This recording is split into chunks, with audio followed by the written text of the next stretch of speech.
আজ আমার অফলাইনে কোনো অর্ডারই ছিল না, তাই বেশ কিছু পেন্ডিং কাজ আমি আজকে করে নিলাম।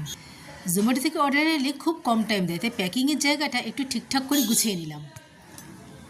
সকালবেলায় এই যে ডিমের অমলেট করছি, আজকে আমরা ব্রেকফাস্ট করব। আজকে দুপুরবেলা রান্নাবান্নাটাও কিন্তু একটু অন্যরকম থাকবে। আমি দেবিকা, আমি কলকাতার শ্যামবাজার থেকে একটা ছোট্ট ক্লাউড কিচেন রান করি, cravings.com-এ। আর জোম্যাটোতেও আমার ক্লাউড কিচেন অনবোর্ড করা আছে, তোমরা সার্চ করতে পারো। আমার ছোট্ট আয়োজন জোম্যাটোর জন্য আমার যা যা প্যাকেজিংয়ের জিনিস লাগে আমি টেবিলের কাছে একটু ভালো করে গুছিয়ে দিলাম। কদিন আমার এটার কাজ কিছুতেই করা হচ্ছিল না, ফলে প্যাকিংয়ের সময় এটা ওটা খুঁজতে আমার বেশ সময় চলে যাচ্ছিল। আর একটা মেন কাজ আমি করতে পারছিলাম না, সেটা হলো আমার দুটো কম্বো আমি জোম্যাটোতে অ্যাড করব, সেটার আমি ছবিগুলো কিছুতেই তুলে উঠতে পারছিলাম না যে জোম্যাটোতে আপলোড করব বলে।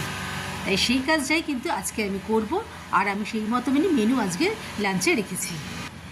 আমার মেয়েরাই কিন্তু বেশিরভাগটা হেল্প করতো পিকচার নেওয়ার জন্য, তো আমি আজকে বললাম না, পুরোটাই আজকে আমি করব, কারণ আমাকেও তো করতে হবে, সবসময় তো তোমাদের হাতের সামনে পাবো না। তো এই যে ফটোশ্যুটটা করছি আজকে এইটুকুন। আবার আমার কাজের গল্প নিয়ে চলে আসবো তোমাদের সঙ্গে গল্প করতে। টাটা।